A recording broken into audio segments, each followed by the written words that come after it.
Ladies and gentlemen, good morning. Here in Rome, it's 9:45, and in Paris, it's also the same time. We have online a special guest who has been a ballet dancer at the Opera House of Paris. And now he is teaching, and he's also working in the gyrokinesis therapy. And he's having a lot of success in Paris and also in Europe.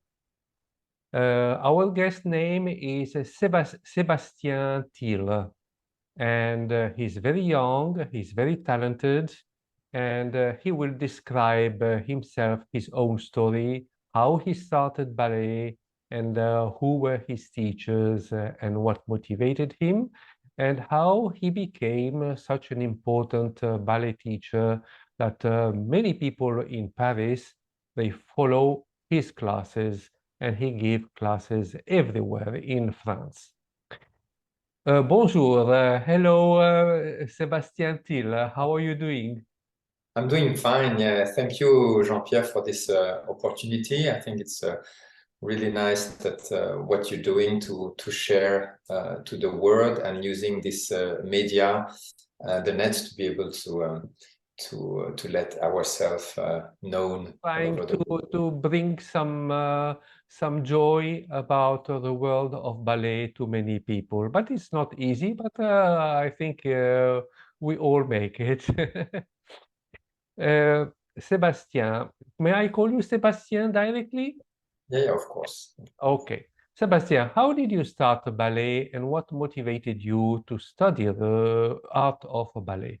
Was someone in your family who encouraged you, or just by yourself? No, it's very interesting. I don't come from a artistic or dancer family. But what my mom told me when I was, I guess, maybe two, I come from the east of France, Lorraine, and we had like sometimes, like we call it majorette. It's like some girls who dance in the street with a stick and doing some stuff, and then there is some drumming behind. So it's kind of a folklore Yeah. street dance. And my mom told me that when I saw that, I just went into the field, get a stick, and just following all the steps of the girls. So what I always say is, like, I think the dance chose me, and I didn't choose the dance. So that was the kind of the beginning. But so I was starting indeed like in Lorraine, so the east of France, some classes. So with Until a private teacher, I mean, in a ballet school. yeah, in a ballet school in Thionville, it was like a private school with a teacher with their knowledge Yes. as can have in a province. Yeah. And how were the difficulties that you encountered in your very first ballet? Was it easy, or did you find it difficult?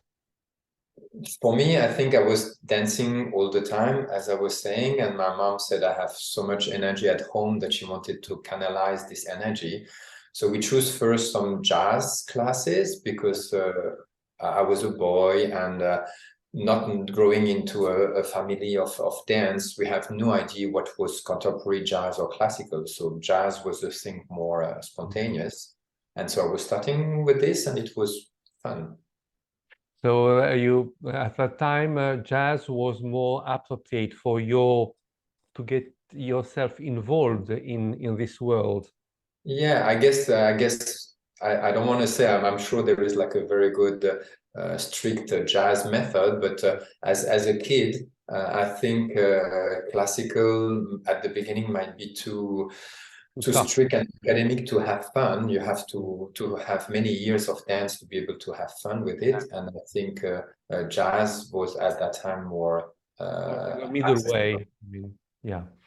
So how then did you decide, or your mother decided to start working, I mean, auditioning and learning ballet at the ballet school of the Opera House of Paris?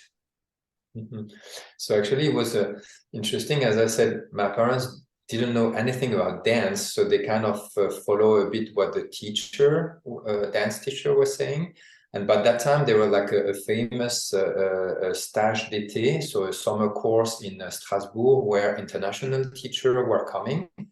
And so I was doing this summer course, and some of the teachers said, Sébastien, if you want to do a dance career, you have to do also classical, which is the skeleton of all the dances. So I didn't know that classical will be actually my passion for all my life after.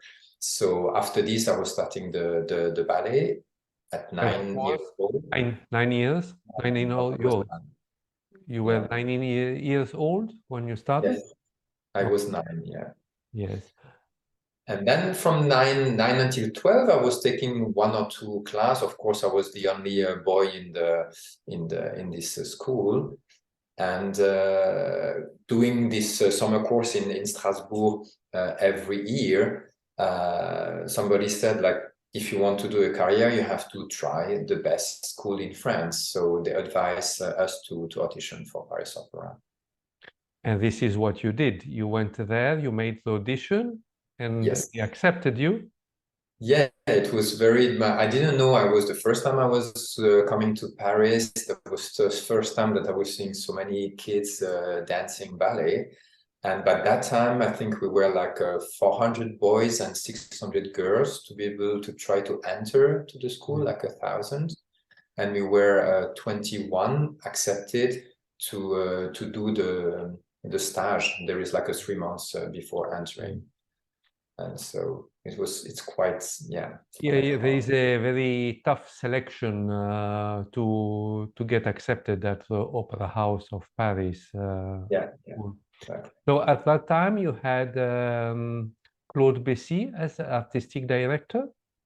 Yes, exactly. That was Claude Bessy. So actually, I entered in 86. So in 86, Nanterre, the school in Nanterre was not built yet. So I left the school still in Paris. Yeah. And then in 87, we did the opening in Nanterre. So all the students moved there. But Claude Bessy was indeed my directrice for 5 years. So can you describe Madame Claude Bessy, how she was? Because not many people know Claude Bessy as an artist. She was a wonderful ballerina, and but also she became a great, she was acting like a mother to every single dancer in the ballet school and also in the ballet company. So can you describe how she was with you and how she was also behaving with other students? So Claude Bessy is really a big personality, and I think because she loves ballet and she loves kids, that's why she said that she never had kids for her own, because she always had like 100 kids to take care of. And she has like a big heart, but she has her own character as well. So that's why actually she could actually fight for dance and manage to have this wonderful school in Nanterre. Yeah. And when I entered, I was 12, so away from my parents. And so she was quite tough. And I thanks her for that, because more actually you have a discipline when you're young. You are prepared for the life in the company after. And then actually, if you don't want to dance, or you have a little bobo or a little pain or something, she just also give us the passion of dance, like whatever you can really just go on. Of course, taking care, if there is something important, then you have to take care of it. So it was this. And what I can say, when I still remember when we were in Novaire, which was one of the students, her office was 1 floor up, and when we were hearing her heel going down the stairs, everybody just like squeezed their ass and say, wow, this is coming in the class.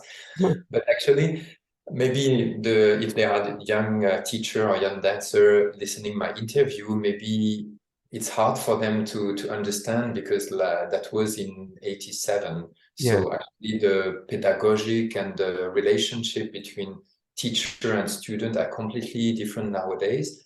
Yes. And which is in one way good. I think with the pedagogy, it's very good. But what I can say that having this attente, so this waiting, so you knew that Claude Bessy wanted the best out of us, so that was bringing actually really the best out of us. So for Yeah. this, So I was thank she the kind of person that she was encouraging you during class, or she was the kind of teacher that she was, you know, only doing remarks? No, she was. I think maybe she changed through the years. I was in the school between 86 and 91, so that's also pedagogically. That's the one also you have to do what needs to be done. Yeah. And so, in one way, it's also nice because it gives you a frame on not being too much emotional or something. It's a technique, and then you have to learn the technique. And then if it's not there, then it has to be how it is. And then and for that. But what I can say that I thanks her also a lot. She was at that time also very in advance of her time. She tried different things. So she tried to make us also doing tap dance. Can you imagine in Paris Opera School in France? Like it's not, if you hear it from the States or other country, it's not at all something that you do. But she was thinking, she was trying out different things with the music, with the things, how to make kids more alive, more involved. more, yeah. And now Claude Bessy, how old is she? I think she must approach her 90, 89. exactly, she just turned 90 this year. Yeah. But is she still sometimes going to the ballet school to watch as a guest, or? Yeah. She's still involved. She still has her nice chignon, very tight, that we always know that she's wearing. And there is an association of maîtres à danser in France, and then we invite her, and we celebrated her 90th birthday, like in April. There will be in Paris Opera also an evening for her, and she's like really still. What I really liked in Claude Bessy is that she always gave a wonderful picture of the art of dance, but she was a distinguished and elegant person in her way of talking, expressing herself, and all the interview that she made, because I saw also a beautiful video where she was describing the new ballet school of Nanterre, the way that she was talking to the camera and she was explaining the things. And I mean, she's really a special and awesome person that represents well the elegance of the art of dance. Yeah, and I like also her brightness, if you say, the largeness of her skills, because I remember when you go in Nanterre somewhere, there is a beautiful picture when Claude Bessy was young, in between two ladders on point à la seconde, holding like this, and like beautiful body that you can have maybe in the 60s. And maybe that was the time where she was dancing also with Jen Kelly. She did some movie as well. So she was at that time already a dancer who were not only dancing in the theater, she was bringing the dance also into cinema. And so when I saw that, I saw like, wow, this is like a actress from Hollywood. When you see it, it's beautiful. She was just unique with all like a little boot, like tight waist. Tight waist, yes. Yeah. So from the old ballet school at the Opera House, you moved to Nanterre afterwards. And how did you feel in the new ballet studio? How did you feel with the other students? Were you completely alien in the new ballet studio? Sorry, say it again, the voice So just you were used to the old Palais Garnier ballet yeah. studio. Then when you moved to the Nanterre, the new ballet school, with all the students, how did you feel the first impact, the first classes that you made in this wonderful new ballet studio? Were you Yeah. a little bit? It was a mixed feeling. So I was 13 by that time, and of course to have like a Claude Bessy, who I don't know how many studios, and in each studio is at least 100 square meter with like a dance floor appropriate, and it was like just like sometimes we say like a golden cage because it was very protected in Nanterre.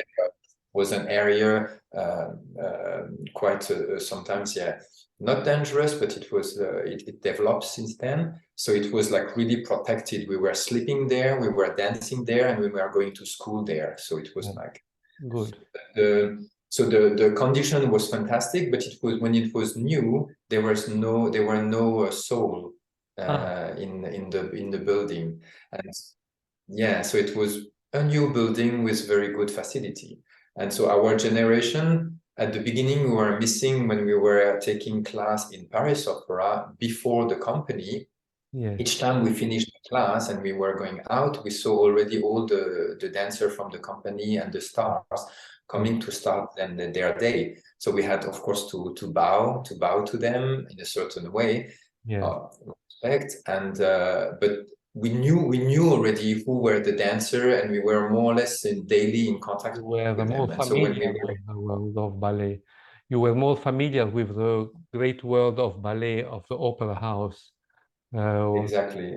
So Old ballet. when we went there, so that was the thing, we got a little bit separated. But of course, during the show from the school, during the demonstration, défilé, all the things that we have to go to Palais Garnier, we were really happy to mix again with the professional dancers. And as a ballet student, how many classes were you doing in general during the day? General, so daily you had like a one teacher that you have a ballet class every day, Yes. and each time you change years, then you have like another teacher who take care of that class.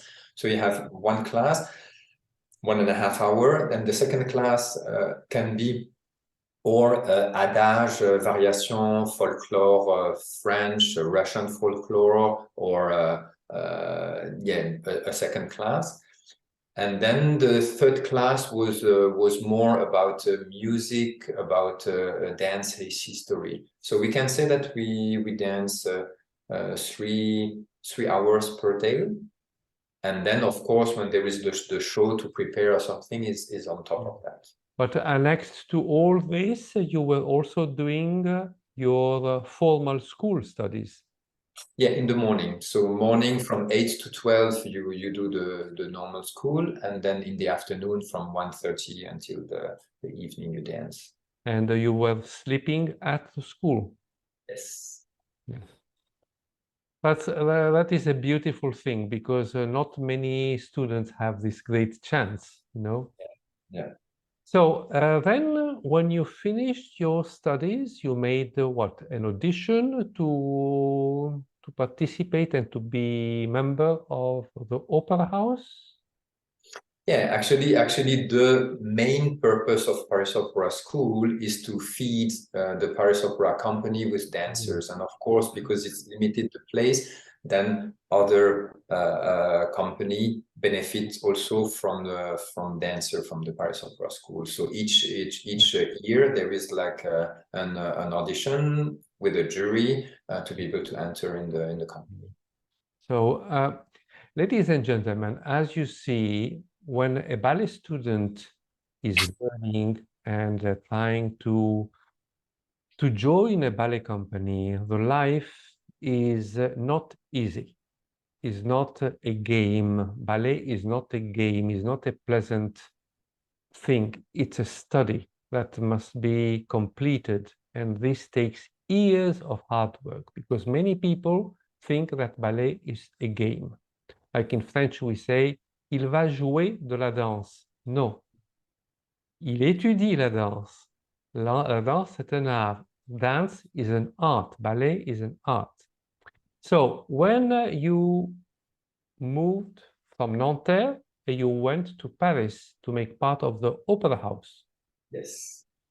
How was your impact at the Opera House? Because you left the students, which was an atmosphere, and then you went into a new atmosphere, the great Opera House with the professional dancer. How was your feeling? Yeah, it's also like a mixed feeling, because it's like it's becoming like real. This is Paris Opera Company with 150 dancers, a lot of classes, a lot of rehearsal, preparing show for Garnier, for Bastille, for touring. Yeah. So you just enter into the professional world, discovering, yeah, really what it is. So what you were doing the week before with the ballet school, then the week after you were doing it with the Cours de Ballet, the ballet company. Yeah, after it's always, I don't know in other company, but it's always a shock for me at the beginning, because when you finish the school, you are the oldest and the better. And so I had the chance to work with Maurice Béjart when I was 17. Ah, So Claude Bessy invited him to stage M4B. yes. So it was like Maurice for Bessy, but Yeah. inspired from his ballet on the tango. So Cool. when I was 17, I was dancing. The main role is in M4B, and we dance also Le Bal des Cadets, where I was dancing the main role. And my ear, she staged as well the Firebird from Massine, where I was dancing the Prince. So I end up when I was 18 dancing already in Paris Opera, because it's on the stage of Palais Garnier. So I was dancing already those beautiful main roles. We were touring in Japan, so we were kind of a star at that time, 18. And then when you enter in Paris Opera, you start from the lowest The range lowest of grade, the yeah. lowest grade, yes. Yeah, so it's you're happy to be there, but sometimes you have also to find your way and say like, wow, okay, so I still want to dance, and maybe the first 6 months or the first year you don't dance too much, depending actually Mm. the And uh, the how is programmation. the Corps de Ballet responding to new people like you when you first joined? You know, do they are they familiar to you, or they look at you like saying, "Oh, this one is a new one." You know, they have a little bit. He's still not in the grade to you know, they consider you like an extra little thing, but this is happens everywhere in the world. But how did they were looking at you, the other people of the Corps de Ballet? Yeah, I think it depends. As I said, it's 150 dancers, so it's like a lot. So Yes. each person has his own way to see the young generation. But I can say that personally, I had a lot of support, and Good. actually from the corps de ballet or from the stars at that time, that they know that this is the next generation. So it means that then when they're gonna finish their career, that if dance go on, that it has to go on with some very good quality. So actually during the classes in the morning, not only the teacher were correcting us, but sometimes some of the stars were helping to give some little tip when they saw something. So it was for me quite That is very love. important. That is because at least you get the feeling to make part of a big family. Yeah. And can you describe Maurice Béjart, how he was during rehearsals, how he was explaining? Because not many people know Maurice Béjart. Yeah, I know it's like in one way, I feel so fortunate to have worked with him. And in another way, I was speaking with some of the stars from Paris Opera, the young stars, and I say, oh, wow, of course they don't know Maurice Béjart because, yeah, of a generation. Yes. So Maurice Béjart was a great dancer, a great choreographer who actually brought the dance from the theater directly to the public. So he could actually dance into. We dance actually the Ninth Symphony of Beethoven in Bercy. So when I was in Paris Opera, like 10,000 people with the whole orchestra, the whole choir, 100 people on stage. And so that was actually one part of the Maurice Béjart. So he could actually make an enormous event, like a concert of Beyonce, but like with a dance. And so that was his vision. And to work with him, he was very educated. So he had like a lot of references as also with a text and the singing and live as well. So it was very good. And every movement has to has a meaning. So it was not like moving for moving. It was really actually what do you want to say with this movement or that movement. He was explaining each movement in details. He was very patient in explaining the things, or he was global, saying, you do that, you do that, you do that, and then he was looking at you. No, of course, when you dance like Ninth Symphony of Beethoven, you have like 100 dancers in front of you in the hall, so you cannot actually each of them say what it is. But like with the imaginary behind, and then if you were clever enough, the choreography was built in a certain way that you could understand actually what he wanted from. And sometimes I had also a chance to work on Bhakti. So it was a variation coming from Indian mystical inspiration. And so all movement of the hand, something had really a meaning. So you had to do it in a certain way because at that time, I don't know, he stayed like 6 months in India to be able to study the Indian dance. Because the Indian dance has a meaning also in the hands, and which is very important. Yes. And did you work with Patrick Dupont? Yeah, so I entered in Paris Opera in 91, and it was still Rudolf Nureyev directing the company. And in I think it's 92 or 93, so Patrick Dupont came and directing the Paris Opera for 3 years. So that was when I was a young dancer. How was he as a person? As a dancer, he was wonderful, but as a person, how was he? As he was on stage. So really, like, comment on dit en français, un enfant gâté. I don't know how you can. Un enfant terrible aussi. Yeah. He was very generous, very spontaneous, and instinctive and animalic. So it was and funny, and was really. He had a great sense of humor, also, I think. Yeah. And have you been working with Rudolf Nureyev? Yeah, so that was almost the end of his life. So when I entered, he was still directing.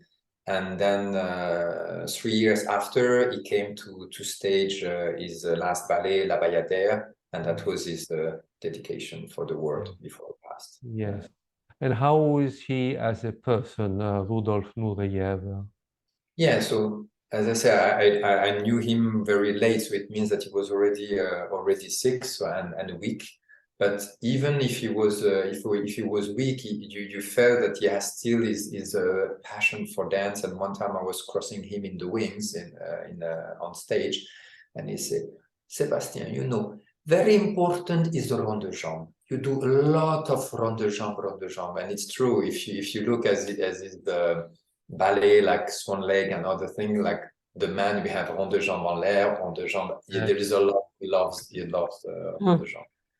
But many people were saying that Rudolf Nureyev, during rehearsals, he would sometimes lose his patience, and he would get angry even if a little mosquito would fly from one corner to another.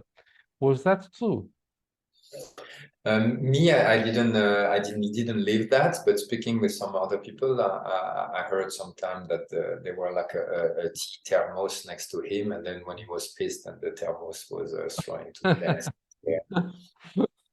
So but he was a great artist. However, Rudolf Nureyev, he made yeah, I think he made like an enormous impact in the world as a dancer and also when he was directing Paris Opera. he made a lot, especially the new choreographic male dancing. Exactly. He Exactly. When you very much see, improved very much the male dancing. Yes. yeah, and hard. I had when we do the concours in Paris Opera to become solist, we have to do an exam in front of the public and the Yes. jury.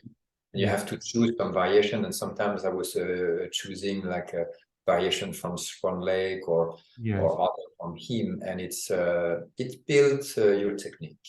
Yes. So then, how many years did you stay globally at the Opera House of Paris? 10 years. 10 years. And then, what decided you to leave the Opera House, and then what happens? Yeah. So it was interesting because after 10 years, so I was 28. Yes. And when you're 28, you are like really fully ready for your career because you have the knowledge of 10 years of dance, and you're not too old to be already broken in your body from a certain dancer. And you have the maturity that you can aborder, that you can Face. approach. You can face and approach some very nice role on stage that you can act. So you have a combination of maturity of a dancer, technically and emotionally. Okay. And so when I was 28, I decided, okay, should I stay for 10 more years in the Opéra de Paris, knowing that I might actually dance more or less what I have danced and maybe some nice surprise. And I was thinking that I would like to get more attention to the creation and just to incarnate different roles. And because Paris Opera is like a huge company, then of course they have to do this 25 Nutcracker, 30 Swan Lake. So it's like a big machine. Yes.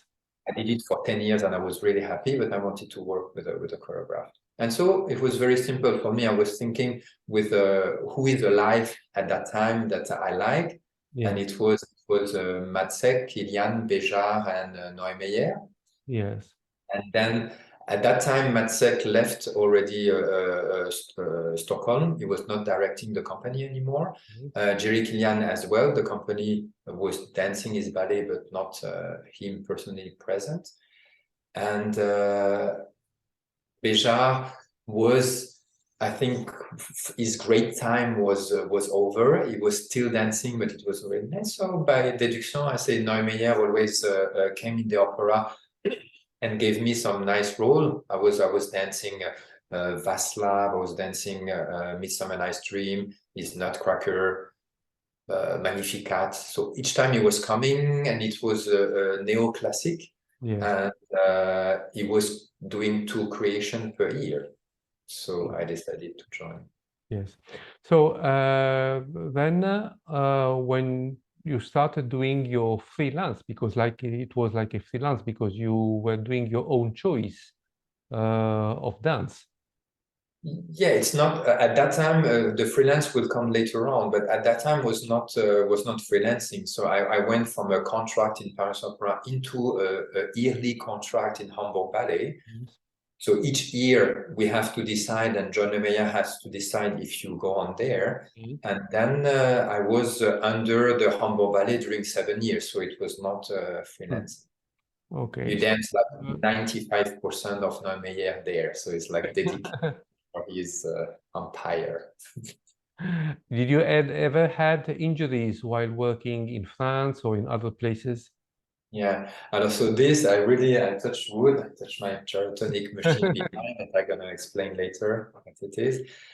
In 30 years of career, I had one entorse. So I don't know how you say entorse. It was like Yes, the foot twisted. yes, twisted. Yes, it twisted. Yeah, and that was not in a dance room. It was going out of my apartment and stepping on the wrong.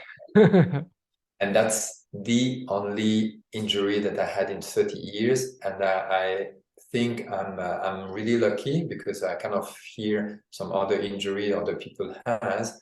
And we're going to speak later on about gyrokinesis and gyrotonic, who actually helped me not to be injured. Yes. So what made you decide to swap from dancer and you became teacher? Mm-hmm. Was that So was that thanks to the injury you had, or just because it was your own will to start a new life with teaching? I think for me, it came smoothly and naturally. So it was good that actually it was not an abrupt decision. Yes. So when I was in Hamburg Ballet, I had a little bit of injury in the hip that I was still not injury, but I had some claque when I was doing rond de jambe. Yeah. And I didn't manage to, I was still dancing, but I didn't manage to solve it with my dance knowledge. Yeah. And I remember this technique, gyrotonic, invented by a dancer who actually healed himself through movement. So I said, oh, and I was tapping gyrotonic Hamburg, and by doing this method during 1 year, once a week, Yeah. I could actually heal my hip. It was not clopping anymore, and magically I was increasing my range of motion, and I was already over 33 or or 30. So I was like, wow, if it's a method when you're not like a young dancer, you're already a dancer, and you can increase your range of motion without restraining your articulation, without stressing the body. Yes. yeah. So it was like, so I just did this as a student. Yes. So I was keep on my dance career and keep on the gyrotonic as a student. Yes. And slowly, when the dance career went down and down, because after Hamburg I went to Berlin to be able to dance as a freelancer. So the dance was going down, and then the gyrotonic was rising up. Did you felt a difference between the way of working, maybe the technique also, but also the point of views, the artistic point of views, the difference between France and Germany? Yeah, there is in Germany. It's Hamburg Ballet and the Joint Meyer is very particular because you have actually their teachers. Some of them are German, but some of them are also American. So it was more in Hamburg was more people who had dedicated their life for John Meyer, who know really his ballet a lot. So I cannot say so much that there is a difference between France and Germany dance. Well, nearly similar. Yeah, because it's still Europe. It's not as a big difference when you say like the Russian style, the European, French, Italian style, and the American style. So this you have like a 3 main difference. Have you ever, dropped yourself into the pure Russian Vaganova? No, that's a path that I didn't take at all, because in France, so we have like a completely another technique. Yes. And maybe it could be interesting. I see some of the video what they are building, like some really strong dancer and strong technique, but I was not in touch with that method. Because they are, when you see those exercises at the bar, they are uplifting and mentally uplifting and technically very, very strong. I mean, it's completely different way from European. And you say, but wow, how do they do that? I mean, they have a way of opening the back, make the cambre, and a different way of holding the scapula, the shoulders, which is different from European side. Yes, yeah. And I think yeah, I mean it's good to learn both, even if maybe if a European dancer would go to Russia, maybe he would find great difficulty following the Russian system because he's not used to do that. So Exactly. it's good to mix the two things together, to have the possibility to learn and to mix, to put some ingredients one with another. And this is how dancers become good dancers. And so you have been choreographing also? So this is not one of my main talents. When I'm combined with someone, some of the stuff can end up to be well. So I had like a dancer from Hamburg Ballet called Anya Behrendt. She actually was after dancer in Monte Carlo. Yes.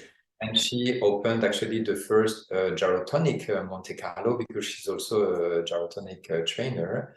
Yes. And then yeah, she called me one day to create a tango. So we created a beautiful tango, both of us. So it's more, this is an example to say like it's more like if there is like a opportunity or like a precise demand. If somebody asked me to dance, to choreograph something Balanchine-esque or Neumeyer-ish, so because I dance all of those style, I can actually create. So you also learned the Balanchine style. Yeah, actually, you were speaking about Patrick Dupont. When I entered in Paris Opera, Patrick Dupont did like some young dancer evening, and he gave me Apollon from Balanchine when I was 19. So it was an evening where an opportunity for a young dancer to dance the main role on the big stage. And so I was dancing, Apollon, and then some other Balanchine ballet later on. Lovely.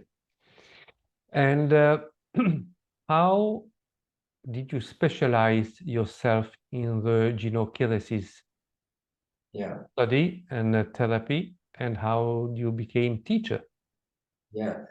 So as I said previously, it's like I had like a hip injury, so I discovered the gyrotonic. So gyrotonic is with the machine. You can see actually the machine behind me. So you have a tower and a bench there. So this is the main machine from gyrotonic. Yes.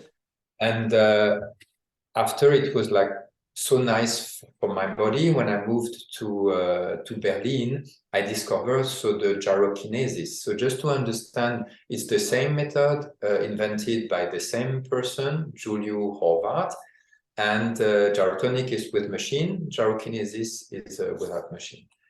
And so first I was doing it for me as a parallel method to feed my hands. So you tried all the movements on your own body. Yeah, of course. You train, of course, you train like in a gyrokinesis class, the teacher is showing all the movements and the students mimicking the movement with the same breathing, and so he's guiding the class as showing it. Yes. And how long is the class? So the class, it depends. So you can do it 1 hour, 1.5 hours. You can do, It depends also who you have in the class. I mean, if you have professional people, you do a certain type of class, and if you have people who have never danced, you have a different type of class. Exactly. Actually, that's the magic of gyrokinesis.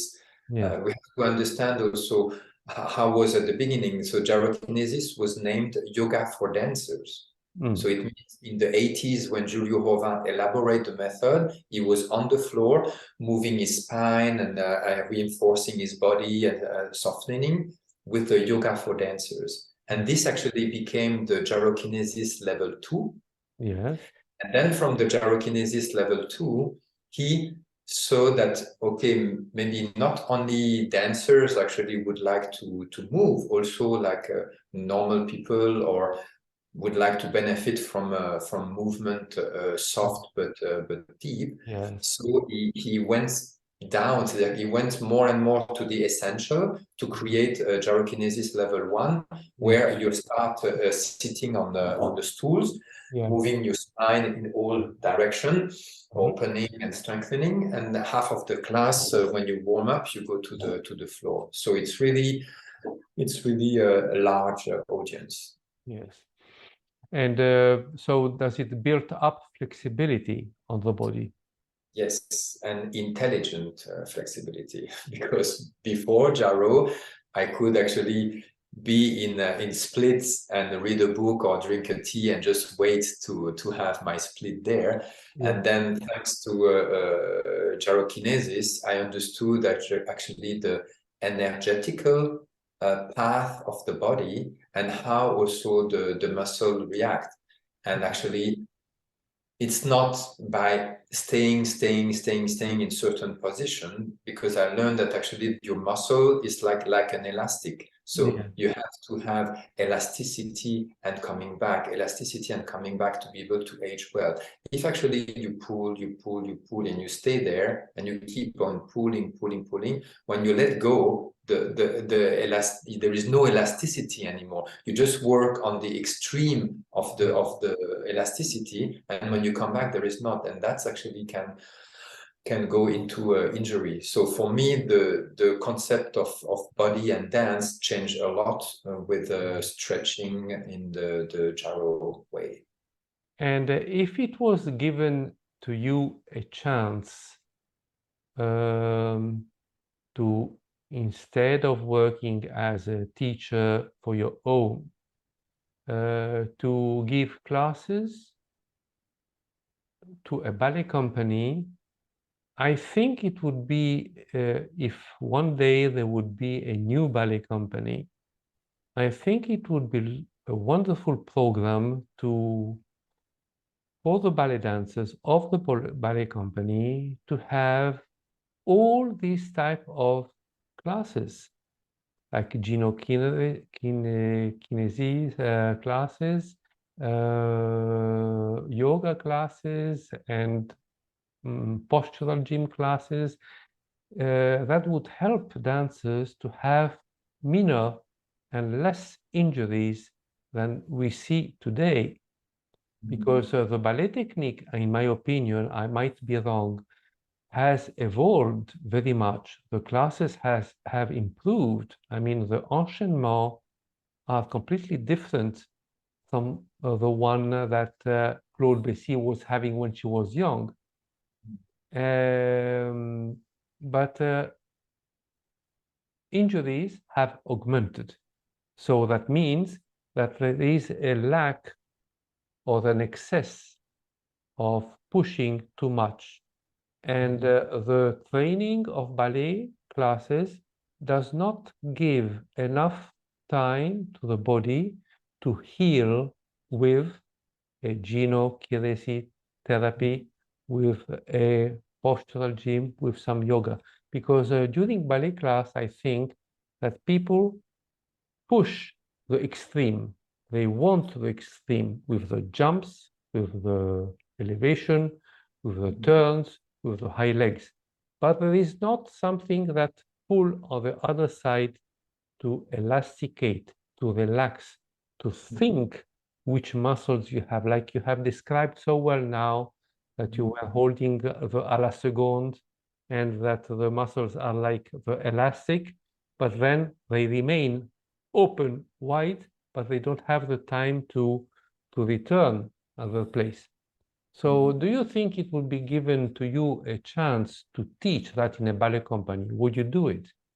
Yeah, of course, but I'm doing it already in some of the school, and I'm invited in France. There is some conservatory where actually they ask me to teach some master classes. So I think the awareness nowadays, I think all over the world, the dancer also try to find parallel method who can actually help their dance.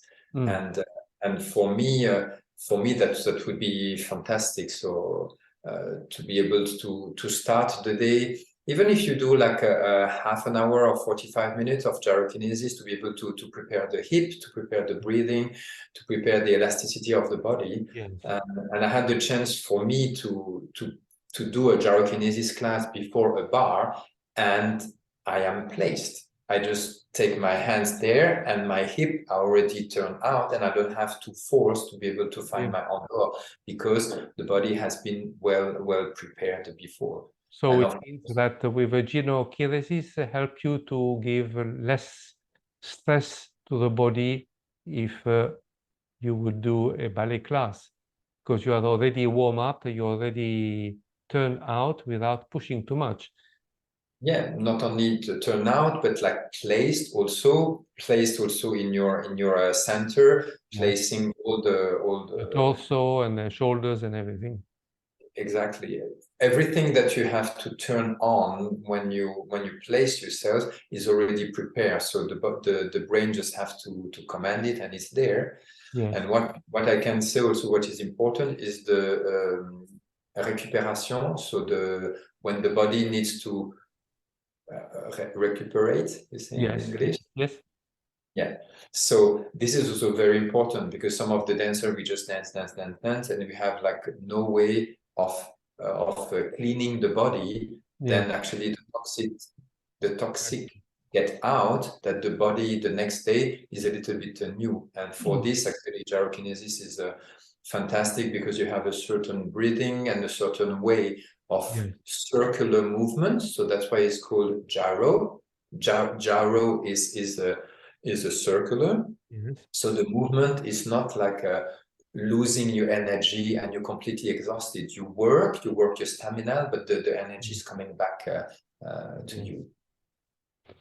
That is France doing this in all ballet companies or just in some? No, I can say in France it's kind of a baby development, and I try to be involved into this development.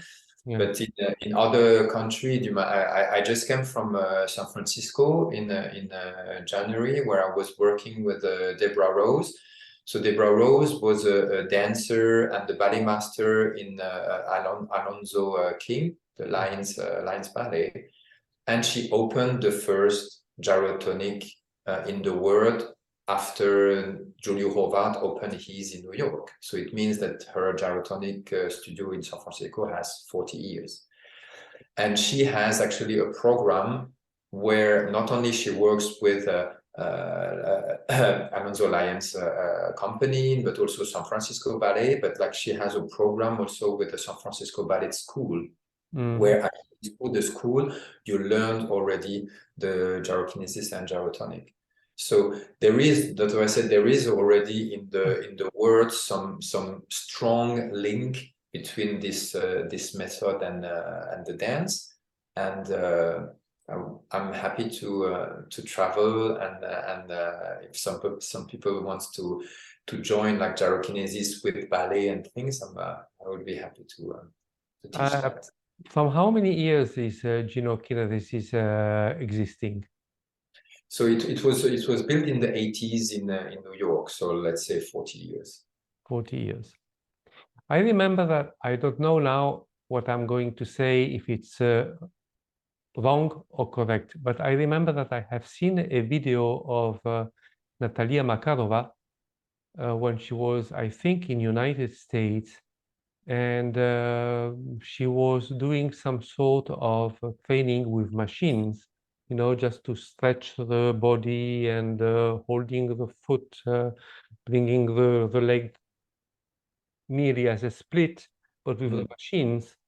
And but I don't know if that is gyrokinesis. I might be wrong, but Natalia Makarova, as a professional ballerina, she was enjoying, but she was also having some tough time doing this, because with the machine is a completely different feeling in the body that when you do it without machine.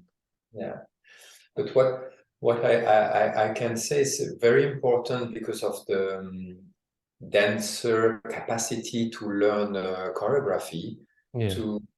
to work actually with a trainer, because the machine, I will not make a demonstration now, but we can maybe share some video, we'll see later on, that actually it's easy. If you want to do pédalo or rond de jambe or something, the dancer will do it like in a snap of the finger. But because there is some weight, that actually there is a kind of gainage and the conscious of placement of the body, and it's through the placement of your body that the choreography emerge. And then, so that's why it's a long process to become a trainer, even if you're a dancer, because you understand actually how it can be really helpful.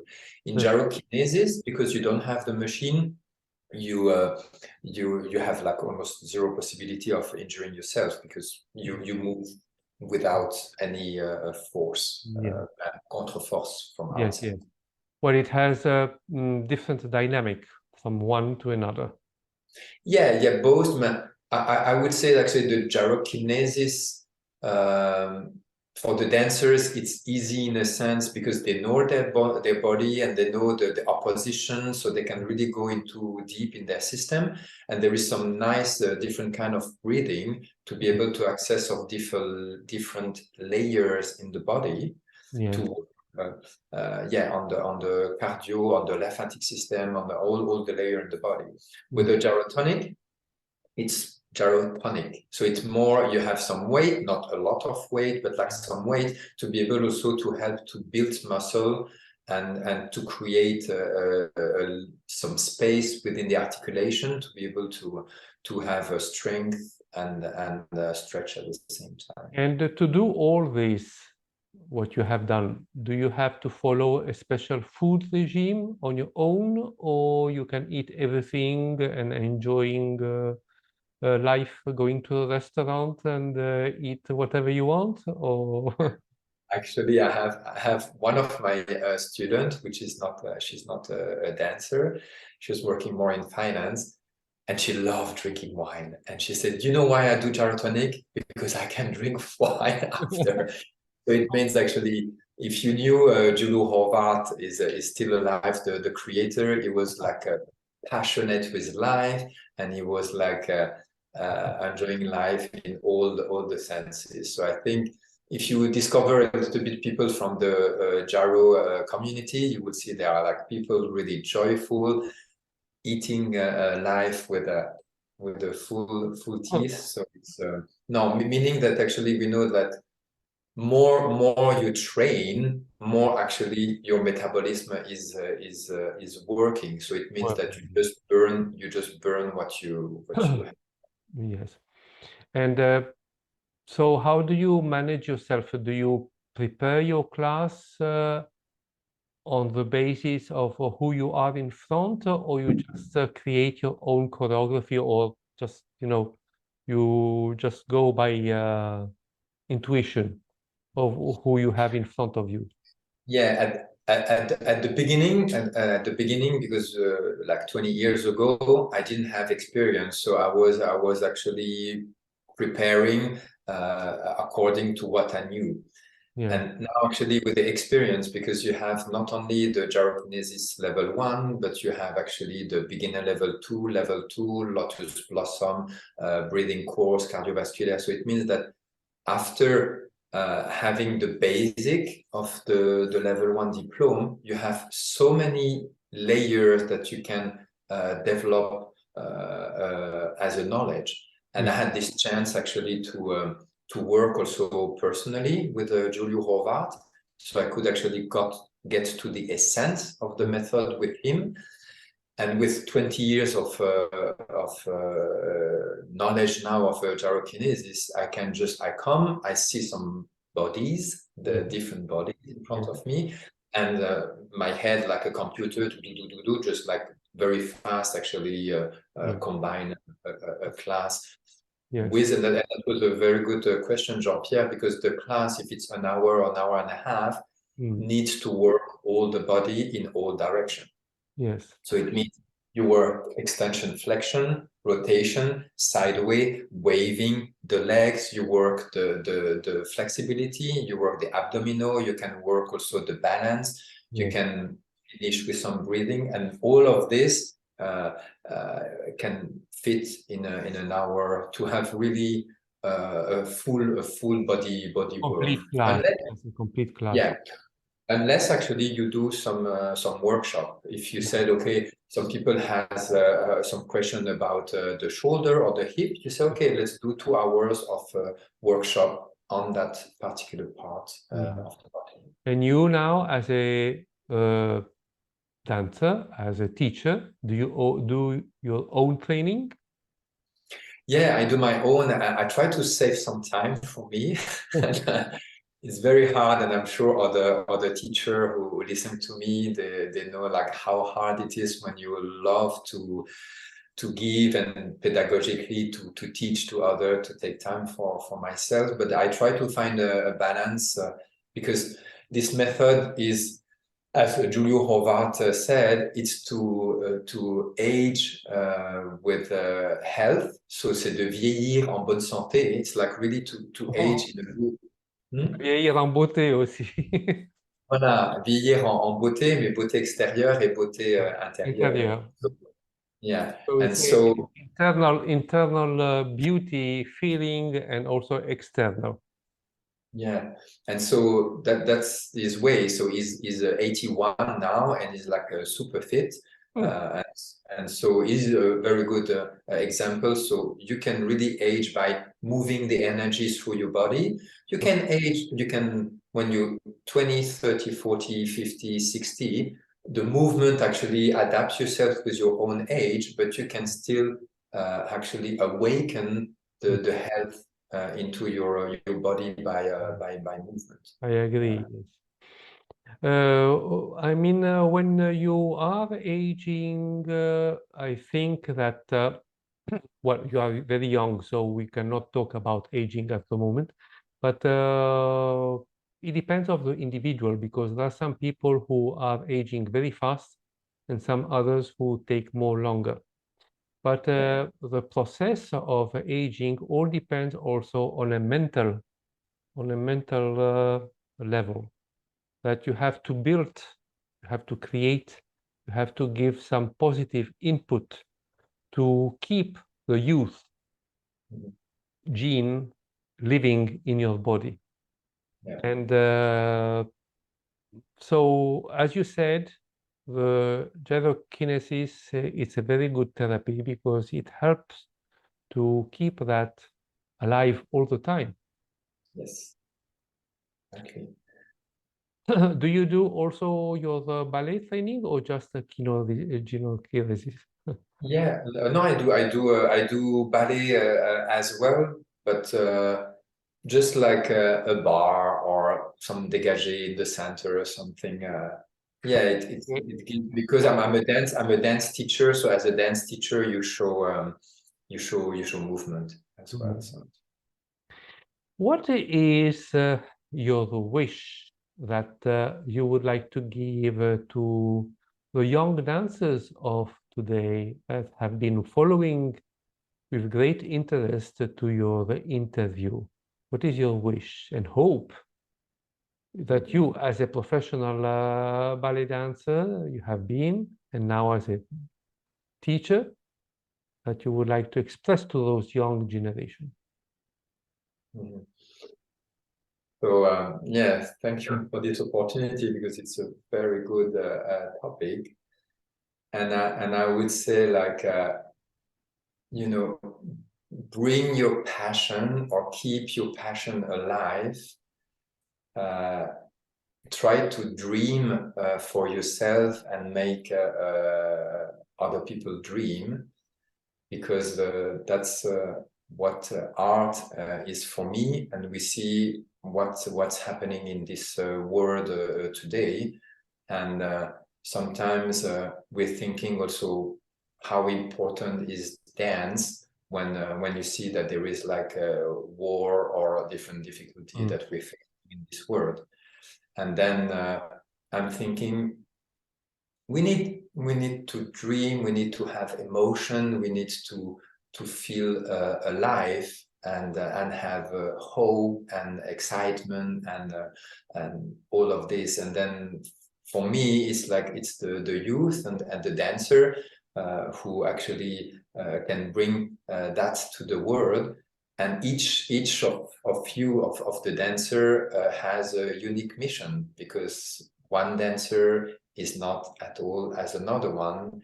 And I mean about also as a human being, and that's actually what wonderful to see the difference, what a person can express, and what you reach to yourself, and with generosity giving to the world.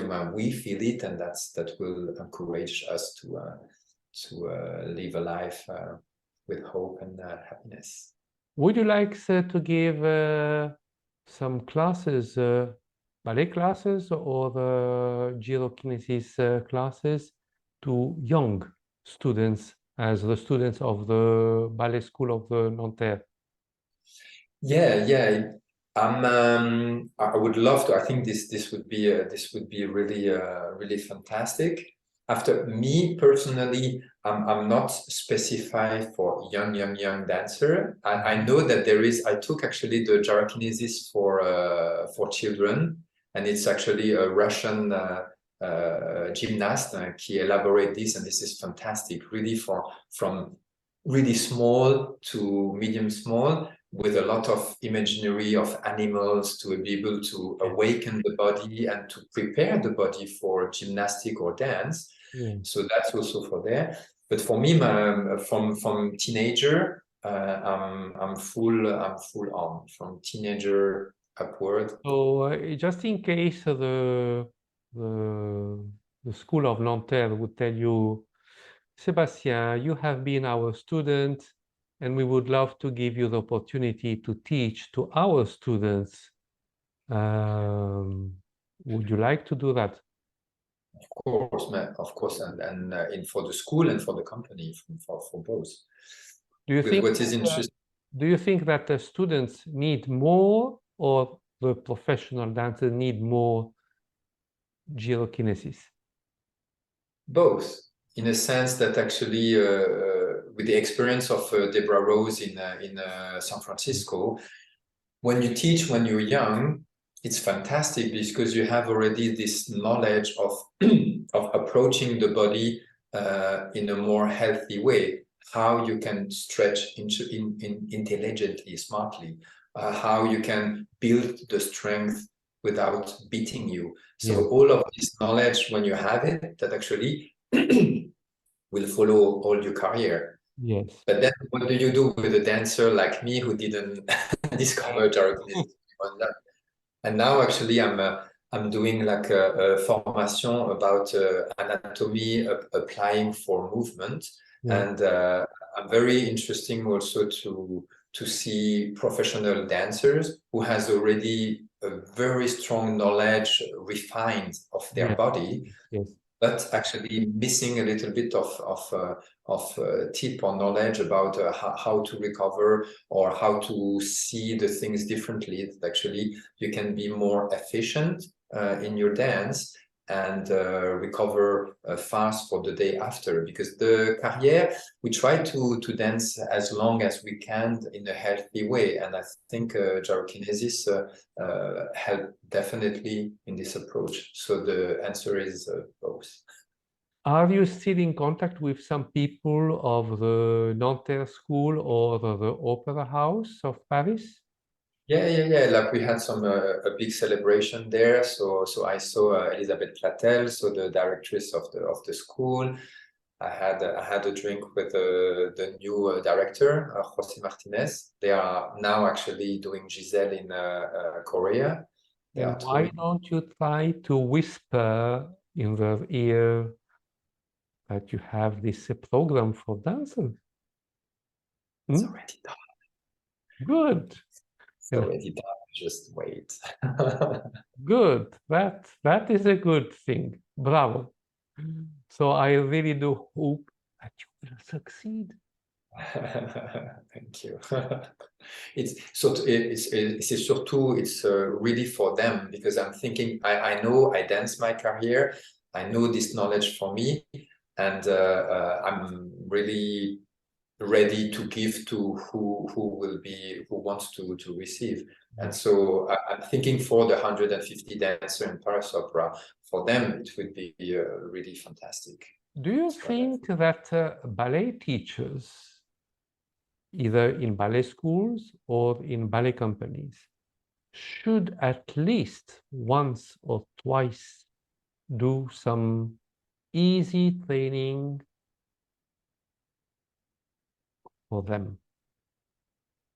Yeah, but the thing is, like, I'm educating gyrokinesis, so I'm a gyrokinesis master trainer. So it means that since 5 years, I'm teaching the gyrokinesis trainer. Yes. And within my students, I have a teacher, a dance teacher from conservatory in France, who became Conservatoire National de Paris?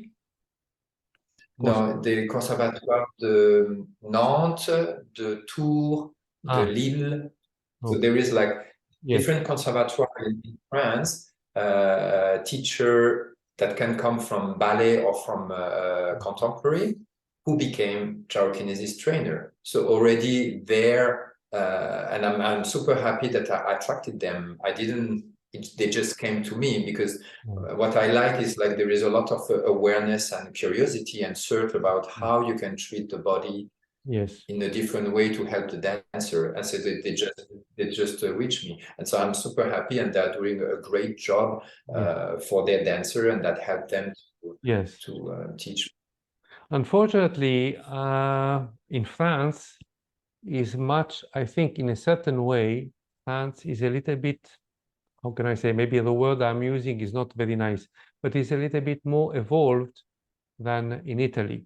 Because in Italy, to have all this, they are used to the old tradition, just ballet classes, ballet training.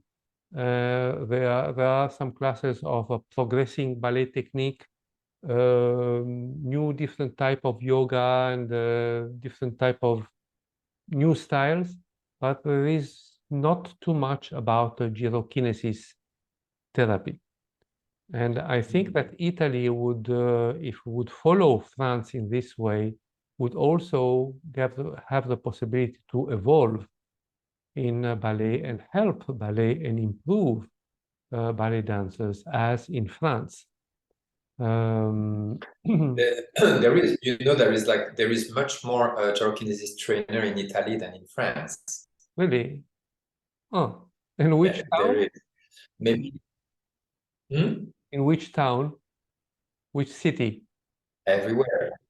Yeah, everywhere. You have, like, in Rome, 2 beautiful studios, which actually are one of the 2 studios is directing by an ex-dancer, and his wife is a current dancer. I'm happy to hear. I will let you. I wasn't aware about that. Yeah, there is, and they help. I don't know if they help the Ballet de Rome with Eleonora Abagnato, but, like, definitely in the dance world, they are present. Good. I'm happy to hear that. Write you. I'm happy to hear that. So, Sébastien, we are reaching the end of our beautiful interview, and you have so far explained and given a wonderful layout of your career and the situation in France. What is your final message that you would like to give as a hope, or an anchor of hope, to the audience who is watching you from 93, 94 countries on YouTube and Facebook, in the world, having a new wave, a new page of dance, of the performing arts, not only for the gyrokinesis, but in general, because many people say ballet is dying, ballet is having falling into, you know, obscurity, darkness, so having a very big problems. Many ballet companies are closing because they don't have enough finance. But what is the hope that you would like to give to those people and to the people who maybe could help the world of ballet in general? Yeah, thank you. It's a very important topic, and I think it comes from both. It comes from the audience, but it comes from us as well as a ballet dancer. That not to try to think that actually ballet dancer is very far from actually the normal people. So I would advise, like, let's think how we can not only bring people to ballet or to classical, but now how us as a ballet dancer, teacher, or choreograph can actually make the people interested in our world. Yes. And what I'm thinking, it's like we are all human beings, so we all have emotion. And if actually the ballet go in a direction more of perfection of movement and dancing, and getting away from living emotion and inside your body, then we're going to lose and lose and lose and make actually the gap even more. So actually, I would actually not renew, but like all what we know about classical dance as something is valuable, but let's put even more soul and emotion, and of course with education to explain, but like that the people who can see ballet are not seeing like a beautiful line or beautiful pirouette, but they can really have emotion, like a wow feeling, or that they can speak to them directly. So that's what I would And say. now that you are an important person and having all this experience, how is your family, your mother, your father responding to this success that you are having? Alors, I would say I'm not like an important person. I think everybody in his old field tries to do as much as we can, as we want, and of course I'm just on my way to always share with people, and that will develop naturally as it is. And of course, all parents and family and friends are proud that I can make my passion, and I can make something that I really love my main occupation. So, Do you have any brother or sister? yes.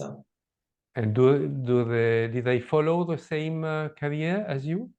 No, not at all. My brother is an engineer, so we have like really the other part of the side. So you are the only one in the family who decided to dance.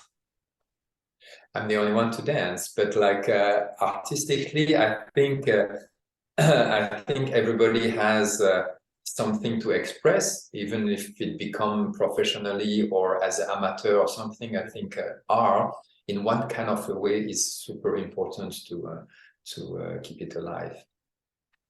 Sébastien Thill, I wish to thank you with all my heart for the wonderful interview that you have released for the people of Ballet International and for the audience in general. And I'm very honored to have you in online today. And I do hope that the audience will follow your interview with great interest. I will send you the link of YouTube, and you can pass it on to all your friends, to all your colleagues of the Opera Paris and everywhere in the world, United States, in all the countries. Also to your teacher, a great teacher of gyrokinesis, in order that they will have an idea of what you have said, because your words are precious, are like gold. So, mille merci. Thank you very much. Yeah, thank you, Jean-Pierre, for the opportunity. Okay, so you stay online for the few seconds, and ladies and gentlemen, you have seen Monsieur Sébastien Thill from Paris, who made his interview. There will be many other interviews, and the interview are open to all artists and also to people who are not directly linked with the world of ballet. Everybody is welcome to have their say on Ballet International. The only topics that we talk about is dance, all style of dance, and performing art in general. Thank you very much. Bye-bye.